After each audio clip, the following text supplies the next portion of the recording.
ကျင်သွားပြီးတော့ယောဂတော့ကျင်နေတော့ကျင်ကလူတွေကလည်းဝိုင်းကြည့်ကြတယ်။ဒါပေမဲ့ကျွန်တော်ယောဂမကျင်ပဲလေမနေနိုင်ဘူး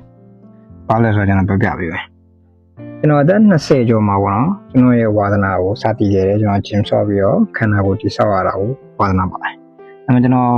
သိမကြခင်23နှစ်လောက်မှာပဲဒီနာရာရှိဦးရောင်းတာဆိုတဲ့ယောဂဖြစ်သွားတော့ကျွန်တော်ဂျင်ဆော့ပြီးဆော့လို့မရတော့ဘူး။နည်းနည်းဒီယောဂတတနဲ့ဂျင်ပြီးဆော့တယ်။ဒါပေမဲ့တော့မရအောင်ယောဂပဲပို့ဆိုးလာတယ်ဆရာဝန်ကြီးကလည်းမစော့ဘူးတားတယ်ပေါ့နော်အဲ့နဲ့အဲ့ချိန်ကျွန်တော်ဘာအားကစားများသုံးနိုင်အောင်မလဲကျွန်တော်ဘာအောင်များစိတ်ပါအောင်လဲလိုက်ရှာရင်းနေကျွန်တော်ယောဂနဲ့ထိတွေ့ဝင်ရခဲ့တယ်ဆရာကောင်းသမားကောင်းတွေရဲ့တေချာသင်ပေးမှုနဲ့ကျွန်တော်ယောဂကိုကြိုက်လာတယ်ယောဂကျင့်ရတာကျွန်တော်တို့ကျန်းမာရေးတော့ပါကိုကောင်းတယ်ဆိုတော့တွေ့ခဲ့ရတယ်ကျွန်တော်လူနာရှိယောဂရှိတဲ့သူတွေအထူးသဖြင့်ဆိုင်ဝင်လုံးမကောင်းတဲ့သူတွေအတွက်ယောဂကျင့်တာတော့အဖက်ဖက်ခါကိုကောင်းတာဗျာမယုံရင်ယောဂကျင့်ကြည့်ပါဗျ physical mental ကိုယ်ရောစိတ်ပါအတွက်ကောင်းတာပေါ့နော်အခုကျွန်တော်ယောဂပြန်တက်တာလာတော့ကျွန်တော်ဝါထပါတဲ့ကျင့်ကိုကျွန်တော် review ကျွန်တော်မရရအောင်ဆော့တယ်ဒါပေမဲ့ယောဂကိုလည်းမကျင့်ပဲကျွန်တော်မနေနိုင်ဘူး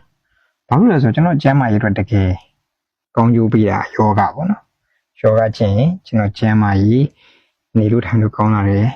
ကျန်းမာရေးအတွက်လည်းကောင်းလာတယ်ကျွန်တော်ယောဂကိုပါတက်တာလာစေပြီးတော့မယုံရင်မရှိလို့လေကိုရရင်ရတဲ့အချိန်ဒီမှာယောဂကျင့်ကြည့်ပါနာရာရှိယောဂရှိတဲ့သူတွေရောကျန်းမာရေးကောင်းပြီးရဲ့မိတ်ဆွေတွေကတော့